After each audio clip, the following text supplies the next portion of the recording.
अस्सलाम वालेकुम। क्या हाल चाल है मेरे व्यूअर्स का। तो कल मैंने एक वीडियो बनाई थी, तो उसमें मसला ये आया कि बड़ी डिटेलिंग मैंने वीडियो बनाई, तो असल में मेरे पास जो फ़ोन था वो CP ID था, तो वो अपडेट नहीं हो रहा था। तो वो मैंने जाके फ़ोन चेंज किया, तो उसमें वो वीडियो जो है डाटा तो ट्रांसफ़र करता रहा, लेकिन वो वीडियो जो है वो उसमें रह गई। तो वो कल की वीडियो मैं इसलिए अपलोड नहीं कर सका। तो आज मैं थोड़ी सी डिटेल में वीडियो बनाऊँगा। तो इसमें जो मैंने बातें असल में बतानी थी आपको, वो ये था कि अभी जो हमने परसों इसके अंदर जो है सक्सेस का स्प्रे किया था, मेटल एक्सल मैनकोजेब उसका केमिकल नेम है। तो वो भी एक अच्छी फंजीसाइड है। तो अब पौधे माशाल्लाह तो बड़े अच्छे ग्रो कर रहे हैं। तो अब इन्हें जो हमने जो हवा शवा है वो दिन में 2-3 घंटे लगवा रहे हैं। तो कल जब हमने खोला था तो उसके अंदर ये वाटर वेपर्स जो थे वो बड़े ज़्यादा एक बने हुए थे। तो वो ये नीचे वाली ब्लैक शीट्स जो हैं ये पानी से बिल्कुल भीग चुकी थी। तो मैं थोड़ा सा डर गया था। तो ये इतना पानी जो है ना वो टनल में इकट्ठा नहीं होना चाहिए। ये देख रहे हैं, ये कल का थोड़ा सा पानी इकट्ठा हुआ हुआ था। तो अल्लाह का शुक्र है, प्लांट्स हमारे माशाल्लाह हेल्दी हैं, अच्छी ग्रोथ है इनकी। तो अच्छा, जो मैं अब डिटेल में बात करना चाह रहा था अपने व्यूवर्स के लिए, कि जो हमारे नए फार्मर्स हैं, कि जो बातें तो सुनते हैं कि माशाल्लाह ककम्बर इतने पैसे दे जाता है, इतने पैसे दे जाता है, तो उसके अंदर थोड़ा सा जो मैनेजमेंट है उसका बड़ा ख़ास ख्याल रखना पड़ता है। मैनेजमेंट किस तरीके से, कि पहले जो आपने सबसे पहले जो ज़मीन की तैयारी होती है, ज़मीन की सिलेक्शन अच्छी होनी चाहिए। ज़मीन की तैयारी इस तरह है कि ज़मीन के अंदर जो है अच्छा भुरभुरा उसे कर लिया जाए, रूटावेटर अच्छा चलाया जाए, हल अच्छे चलाए जाएँ।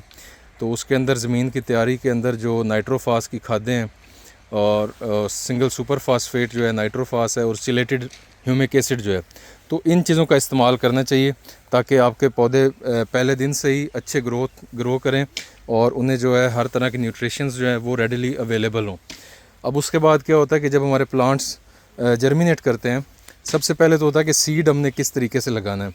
तो दो तरीके चल रहे होते हैं जी, कि इस तरह मल्च शीट के अंदर होल करके कुछ लोग 8x8 पे होल करते हैं, कुछ लोग 12 इंचज़ पे होल करते हैं, मतलब 1 फीट पे लगाते हैं, कुछ 10 इंचज़ पे लगाते हैं, कुछ 8 इंचज़ पे भी लगा लेते हैं जो ज़्यादा कंजेस्टेड होता है। तो इसमें हमारे पास खेलियाँ भी होती हैं, वो कुछ 2.5 फीट की होती हैं, कुछ 2 फीट की लोग रखते हैं, और कुछ जो है वो 3 फीट की रख लेते हैं। जो होते हैं 3 फीट की खेली होती है, तो उसका जो सिस्टम होता है वो थोड़ा सा इस तरह होता है कि उसके दोनों साइडों पे आप जो है ना मल्च शीट बिछाते हैं, दरमियान से पेपर कट हुआ हुआ जो 2 परत वाली मल्चिंग शीट होती है वो बिछाते हैं। और फिर जो होती है 2 फीट वाली खेली, तो वो इस तरीके से नज़र आती है कि वो प्रॉपरली कवर होती है। उसके अंदर वीड्स जो हैं वो उनका जो है ना अच्छा हाल निकल आता है। लेकिन इसमें फिर ये होना चाहिए कि आपकी जो पानी की खेली है वो ज़्यादा वाइड हो, चौड़ी हो, ताकि उसके अंदर चल के फिर आप इनकी प्लांट की जो है वो शाख तराशी भी कर सकें और इसे विल्टिंग भी कर सकें, ऊपर चढ़ा भी सकें। तो अच्छा, उसके बाद क्या होता है, जब हमारा हमने सीड लगाना होता है, तो सीड के अंदर उसकी ट्रीटमेंट की जाती है।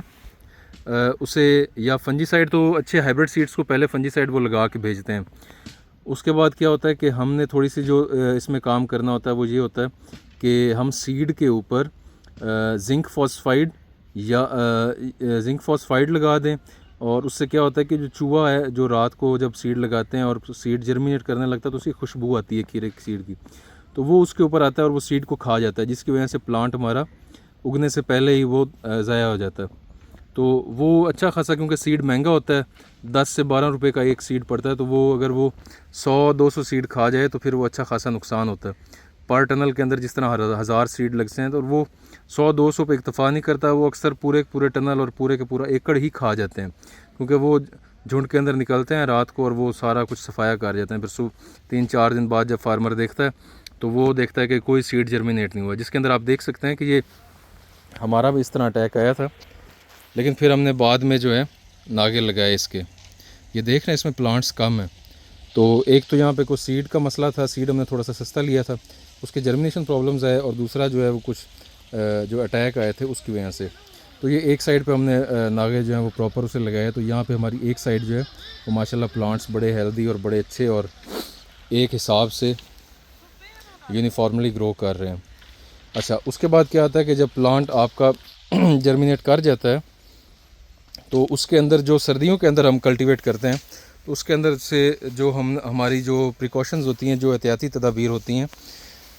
अब ये देखें कि ये प्लांट हमारा हमने बाद में लगाया था तो ये अभी इस कंडीशन में है, बाकी माशाल्लाह ऊपर के कम्बर्स लग भी रहे हैं। अच्छा, जब प्लांट आपका जर्मिनेट करता है तो आपने उसके स्टेम के साथ जो है रेत के अंदर इलियट और टॉप्सन मिक्स करके लगानी होती है, और पानी आपने कम से कम लगाना होता है, क्योंकि अगर अंदर नमी बने तो वो प्लांट्स को ख़राब करती है और उसमें डैम्पिंग ऑफ के मसाइल आते हैं कि तने से पौधा जो है वो गल के गिर जाता है, ख़राब हो जाता है। अच्छा, ये केयर होती है। उसके बाद जो है हर चौथे पाँचवें दिन जो है ना आपने चेंज करके फंजीसाइड जो है वो स्प्रे करते रहना। इलियट कर लें, सक्सेस कर लें, उसके बाद इंट्राकॉल कर लें, तो ये आप रिपीट स्प्रे करते रहें तो इससे फंगस के मसाइल भी टनल के अंदर हल हो जाते हैं। तो मौसम के हिसाब से आप फिर जो है उसके दरवाजे दोनों साइड से खोल के तो उससे हवा भी लगवाते रहें। ये इस साइड से अभी हमने बंद किया तो दूसरी साइड से अभी हमने बंद करना है। अच्छा, उसके बाद क्या होता है कि प्लांट जब प्लांट जो है वो जब बड़ा होना शुरू हो जाता है तो फिर इसमें क्या होता है कि पानी तो हम सर्दियों के अंदर ज़्यादा नहीं लगा सकते, तो हम फिर फोलियर स्प्रे करते हैं। फोलियर क्या होता है कि उसमें NPK स्प्रे जो हैं वो कर देते हैं। उसके बाद जो है माइक्रो न्यूट्रिएंट्स के स्प्रे करते हैं, जिसे उर्दू के अंदर आमतौर पे हमारे लोग अज्जाए सगीरा कहते हैं ना, माइक्रो न्यूट्रिएंट्स, उनके स्प्रे करते हैं। तो अब ये देखें प्लांट्स जो हैं ये हमारे अब फ्लावरिंग पे आने लग रहे हैं। ये अगर मैं डिटेल में आपको दिखाऊं करीब से, ये मैं फोकस करता हूँ, ये देखें अब फ्लावर्स जो हैं वो आगे बन रहे हैं, ककम्बर बन रहे हैं। ये पार्थेनियो कार्पिक वैरायटीज़ होती हैं तो इन्हें पोलिनेशन का ज़रूरत नहीं पड़ती, तो ये इंडोर ही ग्रो कर जाते हैं। टनल बंद भी रहे तो ये ग्रो कर जाते हैं। अच्छा, अब इस कंडीशन पे क्या होता है कि प्लांट्स को क्योंकि फ्रूट डेवलप कर रहे होते हैं तो उन्हें पोटाशियम की ज़्यादा ज़रूरत होती है। इसमें हमने दो एहतियात करनी होती हैं कि प्लांट के अंदर आप देख रहे हैं कि इस जगह पे ये पौधे के अंदर खीरे के साथ ये ककम्बर एक लगा हुआ है, उसके साथ पत्ते भी लग रहे हैं, तो ये उसकी अलहदा रूट्स शाखें हैं। तो इन्हें हमने क्या करना होता है, इन्हें हमने तल्फ करना होता है ताकि हमारा प्लांट जो है वो अपनी सारी खुराक जो है वो ककम्बर के ग्रो करने पे लगाए। तो ये हमने जो है ये शाख तराशी कर दी है इसकी। तो ये हर प्लांट को तकरीबन पहली 3 से 4 शाखें जो है ना वो तोड़नी पड़ती हैं। उसके बाद प्लांट मैच्योर हो जाता है तो उसके बाद फिर इतनी ज़्यादा ज़रूरत नहीं पड़ती। जब प्लांट 2-1 फीट का हो जाता है तो उसके बाद फिर इतनी ज़्यादा ज़रूरत नहीं पड़ती, तो उसमें रूट्स इसकी डेवलप हो जाती हैं, तो फिर ये अच्छे खासे न्यूट्रिएंट्स जो है वो खुद ज़मीन से लेना शुरू कर देता है। अच्छा, उसके बाद क्या होता है कि जब हमने क्या करना होता है उसमें पोटाशियम की मिकदार जो स्प्रे के अंदर फिर हम ज़्यादा करते हैं।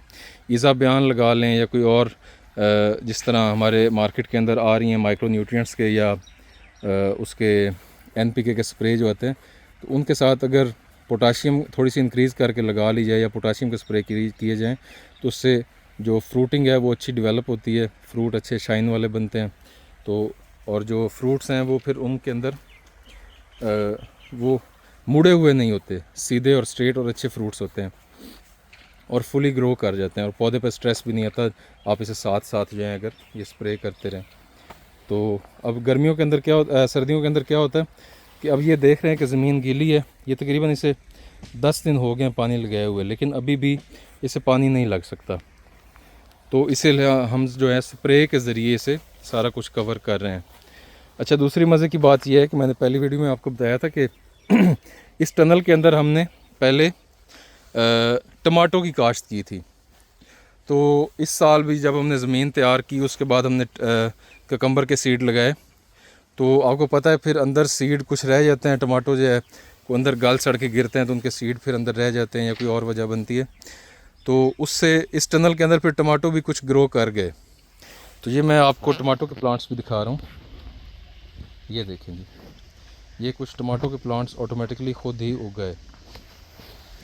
एक वो दूर मुझे नज़र आ रहा है, ये देखें जी, एक ये देखें जी, ये इसके अंदर उगा हुआ है, ये पानी की खेली के अंदर ये जी ये उगे हुए हैं।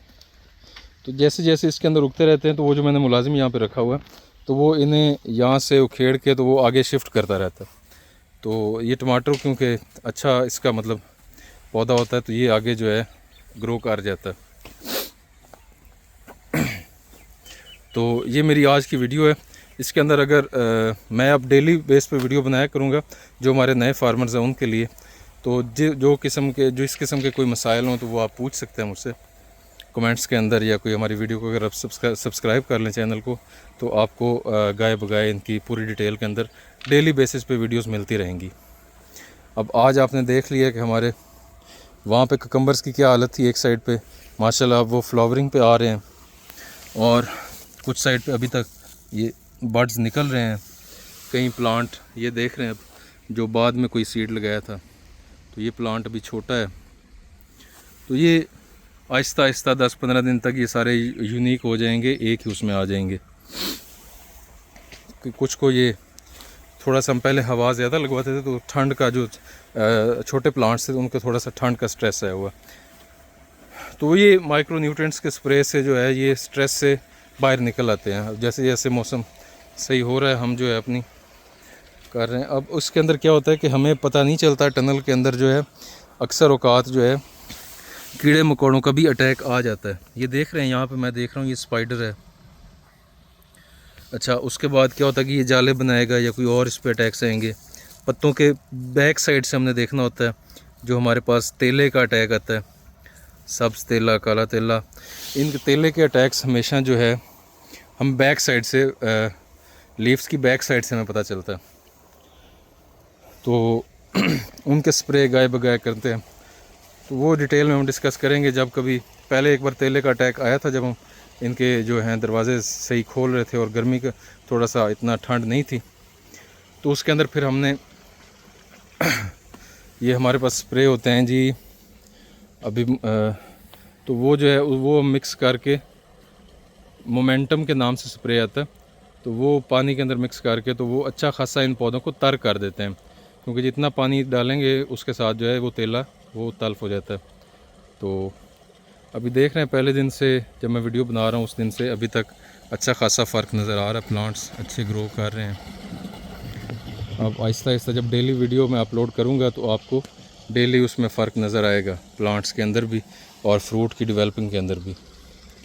तो थोड़ी सी और एहतियात करनी चाहिए। ये देखें वो बंदा जो है वो जाल के ऊपर चढ़ा रहा था या साथ कहीं से अड़ा है स्प्रे करते वक्त, तो वो प्लांट्स देख रहे हैं आप, ये ऊपर जाल के साथ अड़ के निकल आए हैं। इस तरह जो छोटे छोटे नुकसान होते हैं इनसे बड़ी एहतियात से बचना चाहिए। ये थोड़ी सी केयर मांगता है काम, तो ये जो मुलाजमीन होते हैं उन्हें कहना चाहिए कि बड़ी एहतियात से जो स्प्रे जो है वो किया करें। तो ये थोड़ी सी प्रिकॉशंस होती हैं, एहतियाती तदाबीर होती हैं। तो ये कोई इतना मुश्किल काम नहीं है, थोड़ी सी तवज्जो तलब काम है, डेडिकेशन चाहिए। अगर आपका दिल करता है इस साइड पे आने को तो आप लोग आएँ। तो ये माशाल्लाह अच्छा प्रॉफिटेबल काम है। थोड़ा सा शुरू में ख़र्चा ज़्यादा है।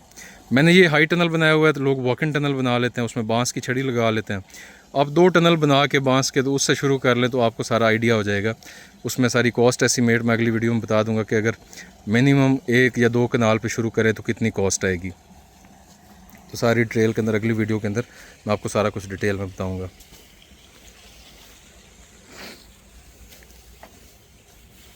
ये जी हम लोग टनल से बाहर आ जाते हैं और अब इसके जो है दरवाज़े बंद कर दें। अंदर माशाल्लाह अच्छा खासा टेम्परेचर जो है वो हाई था, तकरीबन 30 तक था। तो मैं जैकेट पहनी हुई थी तो मुझे पसीना आ गया। तो आप लोगों की बड़ी मुश्किल से वीडियो बनाई है। तो अब अगली वीडियो के अंदर फिर आपको और डिटेल बताएंगे जी।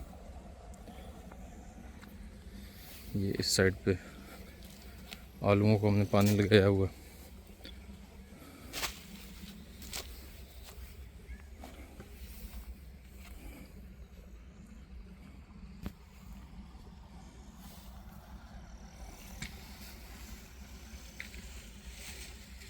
अल्लाह हाफ़िज़ जी।